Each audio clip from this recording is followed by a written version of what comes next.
आपने behavioural revolution को, behavioural approach को कई बार पढ़ा होगा। इनफैक्ट इस चैनल पर ही मैंने बिहेवियरलिज्म के ऊपर कई वीडियोस बनाई हैं। ये वीडियो उन वीडियोस से डिफरेंट है। डिफरेंट इसलिए क्योंकि इस वीडियो में हम बिहेवियरल अप्रोच के हिस्ट्री को समझने की कोशिश करेंगे। The history of behavioural approach in political science. हम इस एक क्वेश्चन को आंसर करने की कोशिश करेंगे कि how behavioural revolution swept political science in the 1950s and 60s। ये अप्रोच कैसे 1950s और 60s में पॉलिटिकल साइंस में एक डोमिनेंट अप्रोच बन गया। वे कौन से फैक्टर्स थे जिनके वजह से बिहेवियरलिज्म और बिहेवियरल रेवोल्यूशन की शुरुआत हुई। The rise of behaviourism, what were the factors responsible for the rise of behaviourism in political science. क्यों हम 1950s से ही बिहेवियरल रेवोल्यूशन की हिस्ट्री को ट्रेस करते हैं। क्या 1950 से पहले बिहेवियरल स्टडीज नहीं हुई? अगर हुई तो फिर हम बिहेवियरलिज्म की हिस्ट्री को 1950 के पहले से ट्रेस क्यों नहीं करते? ये कुछ बहुत ही इंपॉर्टेंट क्वेश्चंस हैं। इन क्वेश्चंस को आप तभी आंसर कर पाएंगे जब आपके पास बिहेवियरल अप्रोच, बिहेवियरल रेवोल्यूशन के हिस्ट्री की नॉलेज होगी। तो ये जो टॉपिक है पॉलिटिकल साइंस का, बिहेवियरलिज्म, बिहेवियरल अप्रोच, इस टॉपिक के कंसेप्चुअल डायमेंशन को तो हमने कई बार समझा है। इस बार इस टॉपिक के हिस्टोरिकल डायमेंशन को हम डील करेंगे। This is going to be one of the most important and crucial video that we have uploaded on our platform. So kindly watch the video till the end to get the maximum benefit from it. Video को शुरू करने से पहले ये मेरी जिम्मेदारी है कि मैं आपको पॉलिटिकल साइंस के हमारे ऑनलाइन कोर्सेज की जानकारी भी दूं। YouTube पर पॉलिटिकल साइंस की वीडियोस लगातार आती रहेंगी, लेकिन YouTube के साथ साथ एक पैरेलल प्लेटफॉर्म भी है जहां मैं पर्टिकुलरली कॉम्पिटिटिव एग्जाम्स के लिए पॉलिटिकल साइंस को पढ़ाता हूं। Not for general purpose, not for general audience, but specially for competitive exam. और मेनली मैं दो एग्जाम्स के ऊपर फोकस करता हूं, UPSC political science optional and UGC net JRF political science, both paper 2 and paper 1। अभी दिसंबर में यूजीसी नेट जेआरएफ के एग्जाम्स फिर से कंडक्ट होने वाले हैं। आप में से कई स्टूडेंट्स इस एग्जाम में अपीयर होंगे with the sole goal, with the ultimate purpose of getting JRF in the subject. इस एग्जाम के लिए, that means December UGC NET exam के लिए, हमने ऑलरेडी पॉलिटिकल साइंस का एक 10 यूनिट कोर्स बनाकर तैयार कर लिया है। This course is available for you. अब इस कोर्स में हम नए अपडेट्स ऐड कर रहे हैं, वैल्यू एडिशन कर रहे हैं in the form of revision videos, in the form of advanced crash courses. और इस बार आपको हमारे यूजीसी नेट के कोर्स में पेपर 2 के साथ साथ पेपर 1 भी प्रोवाइड किया जा रहा है। So this course is going to be a one stop solution for you for the upcoming December UGC NET exam. और अगर आप इस एग्जाम के थ्रू, दिसंबर के एग्जाम के थ्रू जेआरएफ के अपने ड्रीम को एक रियलिटी बनाना चाहते हैं, then this course can literally help you do that. इस कोर्स में एनरोलमेंट के लिए या इस कोर्स से रिलेटेड और अधिक जानकारी के लिए आप व्हाट्सएप के माध्यम से हमें इस नंबर पर कॉन्टैक्ट कर सकते हैं। तो चलिए वीडियो में आगे बढ़ते हैं और बिहेवियरलिज्म की meaning and the most important behaviourism की हिस्ट्री को समझने की कोशिश करते हैं। 1950s और 1960s के डिकेड में पॉलिटिकल साइंस के फील्ड में कई इंपॉर्टेंट बदलाव हो रहे थे और ये बदलाव मोस्टली अमेरिकन यूनिवर्सिटीज के पॉलिटिकल साइंस के डिपार्टमेंट्स में विजिबल थे।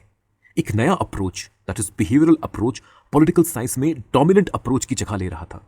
ट्रेडिशनल कन्वेंशनल अप्रोचेस जैसे historical approach, philosophical approach, descriptive institutional approach, इन अप्रोचेस के साथ कई प्रॉब्लम्स थी, इन अप्रोचेस के कई ड्रॉबैक्स थे और ये प्रॉब्लम्स, ये ड्रॉबैक्स दिन ब दिन प्रोमिनेंट होती जा रही थी।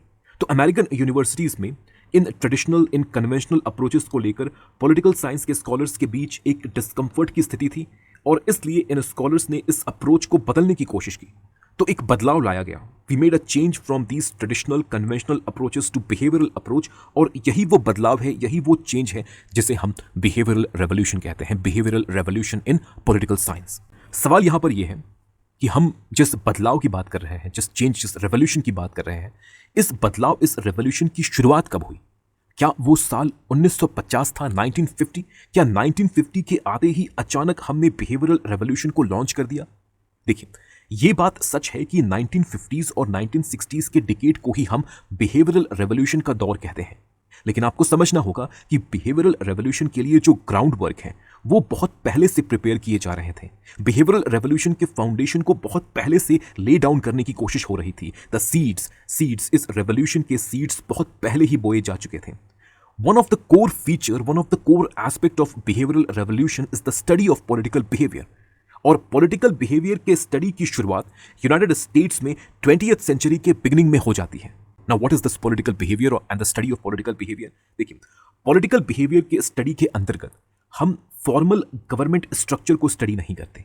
इन स्ट्रक्चर्स, इन गवर्नमेंटल इंस्टीट्यूशंस को स्टैब्लिश करने के लिए जो कानून बने हैं, जो स्टैट्यूट बने हैं, जो लीगल डॉक्यूमेंट्स हैं, हम इन्हें स्टडी नहीं करते, बल्कि हम इन फॉर्मल गवर्नमेंटल स्ट्रक्चर के बाहर मौजूद जो पॉलिटिकल एक्टर्स हैं, इन पॉलिटिकल एक्टर्स के बिहेवियर को स्टडी करते हैं। For example, political parties, pressure groups, public opinion, ये सभी political actors formal governmental structure के बाहर मौजूद होते हैं, लेकिन ये गवर्नमेंट को इन्फ्लुएंस करते हैं, गवर्नमेंट के डिसीजन मेकिंग प्रोसेस को, पॉलिसी मेकिंग प्रोसेस को इन्फ्लुएंस करते हैं। नॉट ओनली दिस, गवर्नमेंट के द्वारा जो पॉलिसीज बनाई जाती हैं, जो डिसीजंस लिए जाते हैं, ये पॉलिसीज, ये डिसीजंस इन्हीं पॉलिटिकल एक्टर्स के ऊपर लागू होंगे, जो पॉलिटिकल एक्टर्स गवर्नमेंटल स्ट्रक्चर के बाहर मौजूद हैं। कानून तो हमने बना दिया, नियम तो हमने बना दिए, और कानून और नियम और लॉज और स्टैट्यूट के माध्यम से हमने गवर्नमेंट के डिफरेंट ऑर्गन्स और स्ट्रक्चर्स और इंस्टीट्यूशंस को स्टैब्लिश तो कर दिया, लेकिन इन लॉज को इंप्लीमेंट कौन कर रहा है? कैसे ये लॉज, ये रूल्स इंप्लीमेंट किए जा रहे हैं? एक्चुअल इंप्लीमेंटेशन क्या है? किस तरह से पॉलिसीज बन रही, हकीकत में किस तरह से पॉलिसीज बन रही हैं, किस तरह से डिसीजंस लिए जा रहे हैं, इन डिसीजंस का इंपैक्ट किनके ऊपर हो रहा है, और जो डिसीजन मेकर है, जो पॉलिसी मेकर है, वो किनके इन्फ्लुएंस में आकर काम कर रहे हैं? ये वो वेरिएबल्स हैं, वो फैक्टर्स हैं जिन्हें हम कभी स्टडी नहीं कर सकते अगर हम सिर्फ और सिर्फ गवर्नमेंट के फॉर्मल स्ट्रक्चर पर फोकस करें। तो गवर्नमेंट के फॉर्मल स्ट्रक्चर से बाहर निकलकर जब इन प्रोसेसेस को स्टडी किया जाता है, इन पॉलिटिकल एक्टर्स और इनके बिहेवियर को स्टडी किया जाता है, this is what is called the study of political behaviour. और इस तरह की जो स्टडी है, the study of political behaviour, it started in the United States in the early 20th century, in 1920s itself. अब यहां पर एक सवाल है कि व्हाई अमेरिका? यूएस में ही क्यों? पॉलिटिकल बिहेवियर के स्टडी की शुरुआत यूएस में ही क्यों हुई? कई फैक्टर्स हैं और एक एक करके हम इन फैक्टर्स को डिस्कस करेंगे। There are total 5 factors which explains why behavioural revolution started in the US. एक एक करके हम इन पांचों फैक्टर्स को डिस्कस करेंगे। एक फैक्टर जो यहां पर इन द बिगिनिंग मैं हाईलाइट करना चाहूंगा, ये अमेरिका के कल्चर से जुड़ा है। American culture, it was different. People in America, they were more pragmatic, more fact-minded. They loved natural sciences. They are concerned more about actual facts, actual details and the evidences. So this is one of the reason why behavioral revolution it started in the US. अब यहां से मैं आपको directly 1925 में लेकर चलता हूं। 1925 American Political Science Association and the speech given by Charles E. Merriam in the American Political Science Association in 1925. Charles E. Merriam, one of the pioneer, one of the founding figure of behavioral approach in political science. 1925 में American political science association में दिए गए अपने presidential speech के दौरान Charles E Merriam ने political behaviour के study के इंपॉर्टेंस को एक्नॉलेज किया और आने वाले बिहेवियरल रेवोल्यूशन की भविष्यवाणी भी उन्होंने कर दी 1925 में ही। इस स्पीच में चार्ल्स ई मेरियम ने कहा, and I would like to quote his exact lines, what he said, "Someday we may take another angle of approach than the formal, as the other sciences do, and begin to look at political behavior as one of the essential object of inquiry." 1925 में ही उन्होंने भविष्यवाणी कर दी कि समय बदलने वाला है और अब हम पॉलिटिकल साइंस में फॉर्मल स्ट्रक्चर्स की जगह पॉलिटिकल बिहेवियर के स्टडी को इंपॉर्टेंस देने वाले हैं। We are not going to study formal structures, we are now going to study political behaviour. Charles E Merriam Chicago University में डिपार्टमेंट ऑफ पॉलिटिकल साइंस को head कर रहे थे। बिहेवियरल रेवोल्यूशन में Chicago University and the department of political science in Chicago University behavioural revolution में ये एक important position को ऑक्यूपाई करते हैं। आप कह सकते हैं कि बिहेवियरल रेवोल्यूशन की नींव, फाउंडेशन यहीं इसी यूनिवर्सिटी में रखी गई, इसी डिपार्टमेंट ऑफ पॉलिटिकल साइंस में रखी गई। इस डिपार्टमेंट के कई फैकल्टी और कई ग्रेजुएट स्टूडेंट बिहेवियरल रेवोल्यूशन के डेवलपमेंट में इमेंसली इंपॉर्टेंट रोल प्ले करेंगे। For example, Harold Lasswell, one of the biggest advocate of behavioral approach, he was a faculty at this department of political science in Chicago University. इसके बाद Charles मेरियम के students, Harold Lasswell के students जैसे V.O. की junior, David Truman, Herbert Simon, Gabriel Armand, ये सभी इस department से जुड़े थे, इस डिपार्टमेंट के ग्रेजुएट स्टूडेंट्स थे और ये सभी आगे चलकर बिहेवियरल अप्रोच, बिहेवियरल रेवोल्यूशन की लीडिंग फिगर्स बनेंगे। All of them were graduate students from this Department of Political Science. और ये जो डिपार्टमेंट है, Department of Political Science at Chicago University, this is going to be the hub for the development of behavioral approach. और इसी department और इस department से जुड़े स्कॉलर्स को हम बाद में शिकागो स्कूल के नाम से जानेंगे। पॉलिटिकल बिहेवियर की स्टडी से रिलेटेड रिसर्चेस और बुक्स की पब्लिकेशन 20th सेंचुरी के बिगनिंग में ही शुरू हो चुकी थी। 1893 में जेम्स ब्राइस की बुक पब्लिश हुई द अमेरिकन कॉमनवेल्थ। 1913 में A.L. लॉवेल की बुक पब्लिश हुई public opinion and popular government. 1928 Peter H Odegard की बुक पब्लिश हुई प्रेशर पॉलिटिक्स। 1929 पेडल्टन हेरिंग की बुक आई group representation before congress. Similarly 1935 में E.E. शॉर्ट्सनेडर की book I politics pressure and tariff. क्योंकि political behaviour की studies American universities में prominent थी, इसलिए ये जितनी भी बुक्स हैं ये अमेरिकन पॉलिटिक्स के अराउंड ही सेंटर्ड थी। लेकिन पॉलिटिकल बिहेवियर को फोकस में रखते हुए अमेरिका के बाहर के कंट्रीज के ऊपर भी अमेरिकन स्कॉलर्स के द्वारा कंपैरेटिव स्टडीज की गई, जैसे जेम्स ब्राइस की मॉडर्न डेमोक्रेसीज 1921, चार्ल्स मेरियम की one of the classic book the making of citizen 1931, Herbert Finer की theory and practice of modern government 1932, इसके बाद कार्ल जे फ्रेडरिक की constitutional government and politics 1937। All these books, they were based on political behavior, a study of political behavior, but the study over here was done from a comparative perspective, keeping in mind the political structure and political system of other countries as well. अभी तक हमने जितने भी books देखे, इन books के title में political behaviour इस phrase को यूज नहीं किया गया है।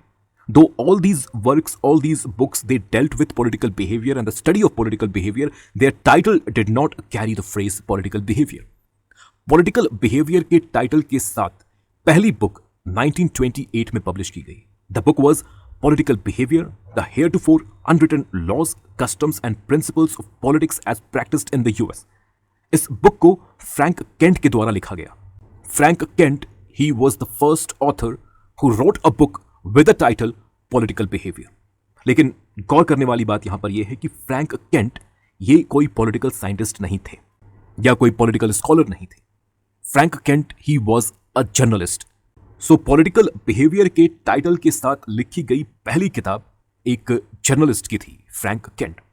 अगर हम बात पहले पॉलिटिकल साइंटिस्ट की करें जिन्होंने पॉलिटिकल बिहेवियर इस फ्रेज को अपने बुक के टाइटल के रूप में यूज किया, then this political scientist was Herbert Tingsten और इनकी 1937 की बुक का नाम था political behaviour studies in election statistics.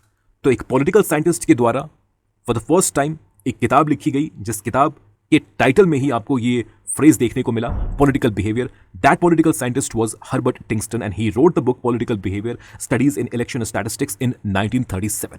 तो ये जो पब्लिकेशंस हैं, ये जो बुक्स आपके सामने हैं, इन बुक्स, इन पब्लिकेशंस को देखते हुए आप ये कंक्लूड कर सकते हैं कि 1920s और 1930s के डिकेड में study of political behavior, it was gaining popularity among scholars and researchers and students of political science. 1940s के डिकेड में अमेरिकन पॉलिटिकल साइंस एसोसिएशन के द्वारा कई वर्किंग ग्रुप्स एस्टैब्लिश की गई।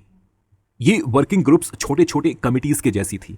हर कमिटी को पॉलिटिकल साइंस के स्पेसिफिक एरिया के लिए एस्टैब्लिश किया गया। कई एरियाज हैं पॉलिटिकल साइंस में, हर एरिया के लिए एक कमिटी को, एक वर्किंग ग्रुप को एस्टैब्लिश किया गया और उस कमिटी में, उस वर्किंग ग्रुप में उस स्पेसिफिक एरिया के लीडिंग स्कॉलर्स, लीडिंग फिगर्स को इंक्लूड किया गया और उनसे कहा गया कि आप अपने एरिया में होने वाले स्टडीज और रिसर्चेस का एक रिपोर्ट तैयार करें और उस रिपोर्ट में आप ये बताएं कि आपके एरिया की प्रेजेंट कंडीशन क्या है, current state of affair, political science के अलग अलग एरियाज के करंट स्टेट ऑफ अफेयर क्या है, ये इन सभी वर्किंग ग्रुप्स को रिपोर्ट करना था। किसे रिपोर्ट करना था? अमेरिकन पॉलिटिकल साइंस एसोसिएशन को। तो डिफरेंट वर्किंग ग्रुप्स बनी 1940s में, डिफरेंट वर्किंग ग्रुप्स बनी। सभी वर्किंग ग्रुप ने अपने अपने एरिया में पॉलिटिकल साइंस रिसर्च के स्टेटस को, पॉलिटिकल साइंस रिसर्च के स्टेट ऑफ अफेयर को एनालाइज किया और अपने रिपोर्ट्स प्रिपेयर किए और फिर इन रिपोर्ट्स को अमेरिकन पॉलिटिकल साइंस एसोसिएशन को सबमिट किया। इन सभी वर्किंग ग्रुप्स के द्वारा सबमिट किए गए रिपोर्ट्स को अर्नेस्ट ग्रिफिथ एडिट करते हैं, कंपाइल करते हैं और फिर 1949 में अमेरिकन पॉलिटिकल साइंस एसोसिएशन के द्वारा एक एडिटेड वॉल्यूम को पब्लिश किया जाता है। The title of this edited volume was research in political science, published in 1949 and edited by Ernest Griffith.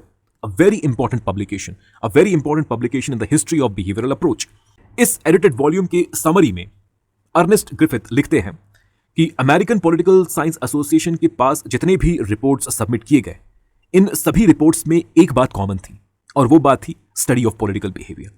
Study of political behavior was a constant theme in all the reports submitted by all the working groups to American Political Science Association. Ernest Griffith ने इस बात को acknowledge किया कि political behaviour अब एक predominant theme बन चुका है। पॉलिटिकल साइंस में, पॉलिटिकल साइंस रिसर्च में पॉलिटिकल बिहेवियर अब एक प्रीडोमिनेंट थीम बन चुका है।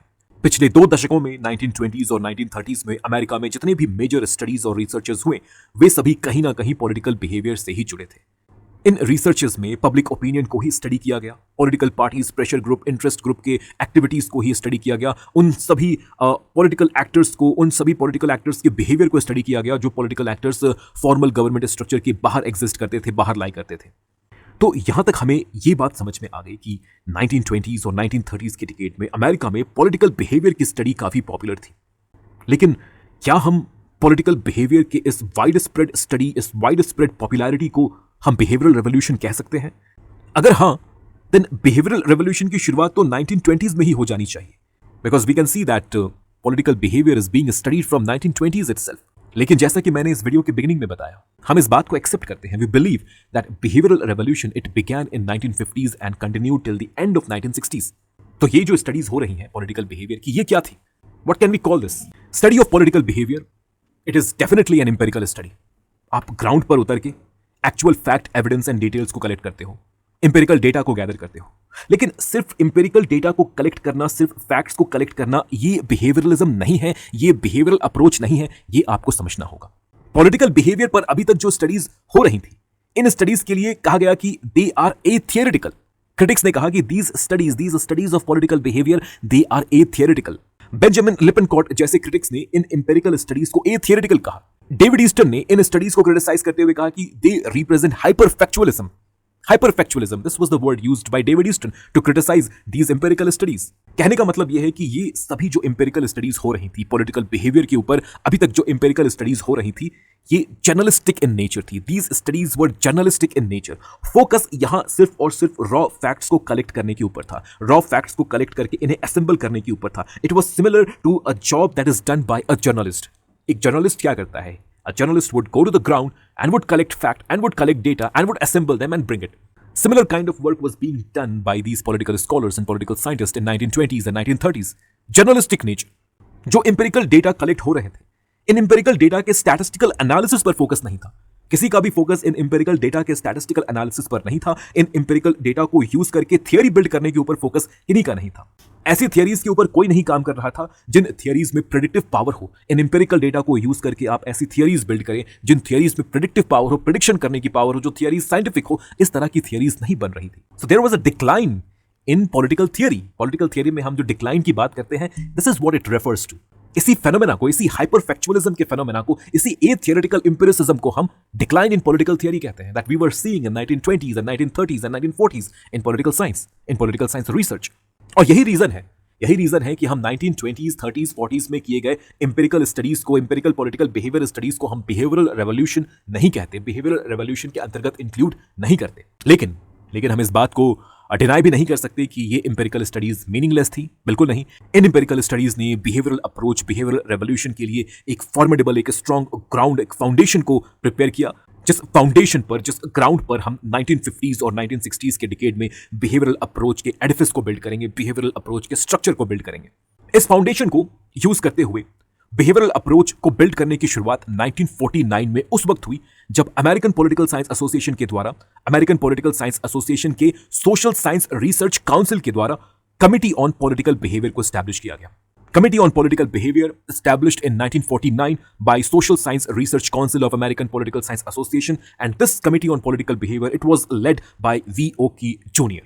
इससे पहले आपको याद रखना है कि इससे पहले 1945 में भी एक कमिटी ऑन पॉलिटिकल बिहेवियर को एस्टैब्लिश किया गया था। This was the first committee on political behaviour that was established in 1945 by this social science research council. लेकिन हमारे लिए जो कमिटी इंपॉर्टेंट है वो है 1949 में बनी committee, the second one, the new one, which was established in 1949. Committee on political behaviour 1949। इस कमेटी ने कहा पॉलिटिकल बिहेवियर को स्टडी करना, इंपेरिकल डेटा कलेक्ट करना, फैक्ट कलेक्ट करना, ये जरूरी है।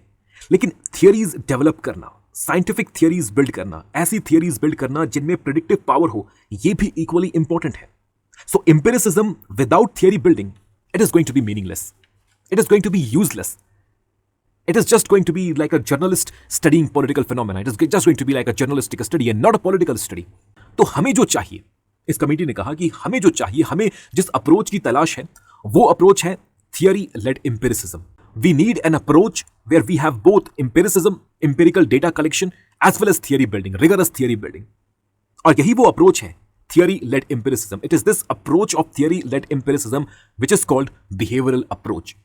a very simple and straightforward definition of behavioral approach. It is theory led empiricism. सिर्फ empiricism नहीं, सिर्फ empirical data collection नहीं, empirical data collection, empiricism which is connected with, which is aligned with theory building, rigorous theory building, rigorous scientific theory building. This is what is called behavioral approach. तो political science में behavioural approach के दो dimensions होंगे. पहला, improving the methodology of political science. Methodology को ज्यादा से ज्यादा साइंटिफिक और ज्यादा से ज्यादा इंपेरिकल बनाना. ये पहला डायमेंशन होगा बिहेवियरल अप्रोच का, मेथोडोलॉजी. दूसरा डायमेंशन होगा development of theories, grand universal scientific theories build करना. This is going to be the second dimension. और ये दोनों ही एक दूसरे को कंप्लीमेंट करेंगे. आप सिर्फ एक पर फोकस करो, एक डायमेंशन पर फोकस करो और दूसरे डायमेंशन को आप इग्नोर करो. This is not going to be a behavioural approach. This is not what behavioural approach says.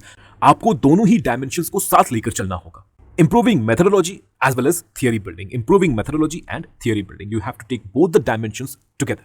तो इस तरह 1949 में हमने क्लियर किया कि बिहेवियरल अप्रोच क्या है, व्हाट इज बिहेवियरल अप्रोच. और इसी के साथ हम कह सकते हैं कि बिहेवियरल रेवोल्यूशन की शुरुआत हुई. पॉलिटिकल साइंस में बिहेवियरल रेवोल्यूशन की शुरुआत हुई.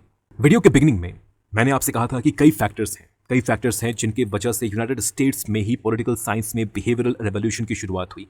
एक फैक्टर मैंने आपको बताया था, American culture, the culture of pragmatism that is found in America, the fact-mindedness of American people, the love for the natural sciences, all these helped in the growth of behavioral revolution in the US. लेकिन American culture के अलावा 4 और factors हैं. There are 4 more factors which explains that why behavioral revolution has started in the US. एक एक करके हम इन चारों फैक्टर्स को डिस्कस करेंगे. पहला फैक्टर, ड्यूरिंग वर्ल्ड वॉर 2 के दौरान कई पॉलिटिकल साइंस के professors, scholars, researchers US government को सर्व करते हैं. अपने टीचिंग जॉब से टेम्पररी विड्रॉवल लेकर यूएस गवर्नमेंट के अलग अलग डिपार्टमेंट्स को ये सर्व करते हैं.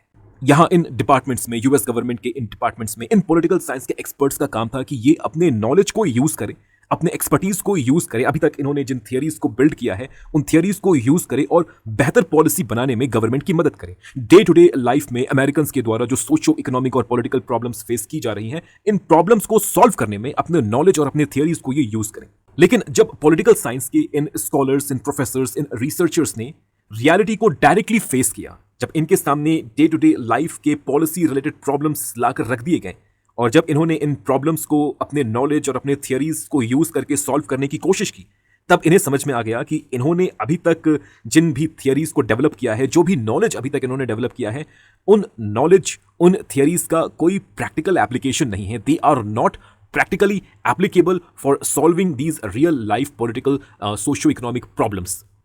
इन प्रोफेसर्स को, इन स्कॉलर्स को ये समझ में आ गया कि इनके पास जो थियरीज हैं, जो नॉलेज है, ये थियरीज, ये नॉलेज रियल लाइफ सिचुएशन में एप्लीकेबल नहीं है. रियल लाइफ सिचुएशन के प्रॉब्लम्स को सॉल्व करने के लिए ये नहीं बनी है.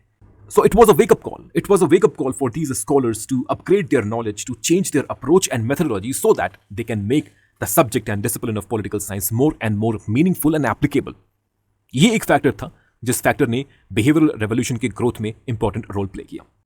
Second factor, philanthropic funding agencies in America. US की एक अच्छी बात है कि वहां कई बड़ी प्राइवेट फिलैंथ्रोपिक फंडिंग एजेंसीज हैं, जैसे Rockefeller Foundation, Carnegie Corporation, Ford Foundation. इन फंडिंग एजेंसीज के द्वारा अमेरिकन यूनिवर्सिटीज को भारी मात्रा में रिसर्च के लिए फंड प्रोवाइड किए जाते हैं. ये funding social sciences and political science के डिपार्टमेंट्स को भी मिलती है. वर्ल्ड वॉर 2 के बाद इन फंडिंग एजेंसीज ने उन्हीं रिसर्च प्रोजेक्ट्स को फंड करना शुरू किया जो रिसर्च प्रोजेक्ट्स बिहेवियरल अप्रोच पर बेस्ड थी. मतलब फंडिंग उन्हीं रिसर्च प्रोजेक्ट्स को मिल रही थी जहां साइंटिफिक और एम्पिरिकल मेथड को यूज करने का स्कोप था, जहां इंटरडिसिप्लिनरी स्टडीज का स्कोप था. फंडिंग उन्हीं प्रोजेक्ट्स को मिल रही थी जिन प्रोजेक्ट से application and problem solving based theories के इमर्ज होने की संभावना थी. As a result, because of these funding agencies, behavioural approach को, बिहेवियरल रेवोल्यूशन को पॉलिटिकल साइंस में एक बहुत ही स्ट्रॉन्ग पुश मिलता है.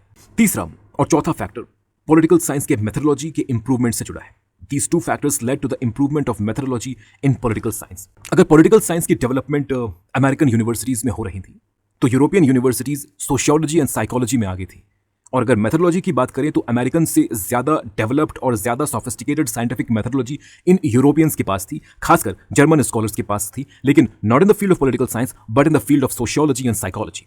ड्यूरिंग 1930s कई यूरोपियन स्कॉलर्स, खासकर German scholars with Jewish descent, Europe से अमेरिका माइग्रेट करते हैं. These immigrants they take their knowledge, their expertise, their know how with them to America.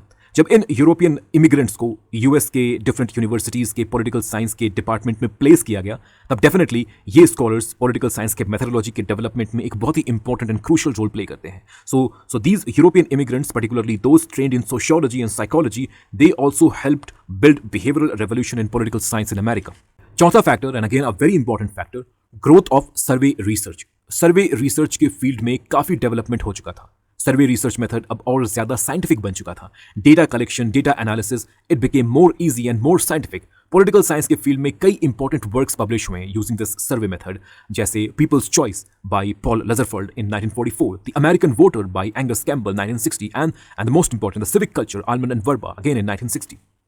अब ये जो इंप्रूव्ड मेथोडोलॉजी है, that means the scientific and empirical methodology of political science, इस improved methodology को use करके political science में theories भी build करने की कोशिश की गई. The first serious attempt at theory building, it was by Harold Lasswell in his book Power and Society, which was published in 1950.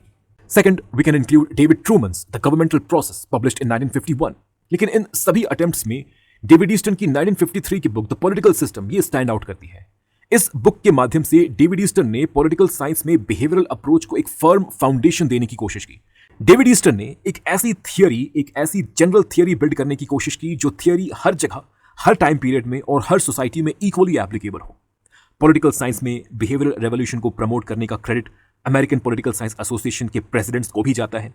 Single individual authors जैसे डेविड ईस्टन, डेविड ट्रूमैन, ये books लिख सकते हैं, आर्टिकल्स लिख सकते हैं, लेकिन अगर हमें एक मूवमेंट को रन करना है, एक रेवोल्यूशन को रन करना है, तो हमें संगठन की जरूरत पड़ेगी, एक ऑर्गेनाइजेशन की जरूरत पड़ेगी. बिहेवियरल रेवोल्यूशन के केस में अमेरिकन पॉलिटिकल साइंस एसोसिएशन वो ऑर्गेनाइजेशन बनता है जिस ऑर्गेनाइजेशन ने इस रेवोल्यूशन को सस्टेन किया, इस रेवोल्यूशन को आगे बढ़ाया. Starting from 1950 and going till the end of 1960s, American political science association के जितने भी प्रेसिडेंट्स बने, वे सभी बिहेवियरल अप्रोच के प्रोपोनेंट थे. For example, Peter Odegaard from 1950 to 1951, Harold D. Lasswell from 1955 to 1956, V. Oki Jr. from 1957 to 1958. All these presidents of American Political Science Association, they were also leading figures of behavioral approach in political science.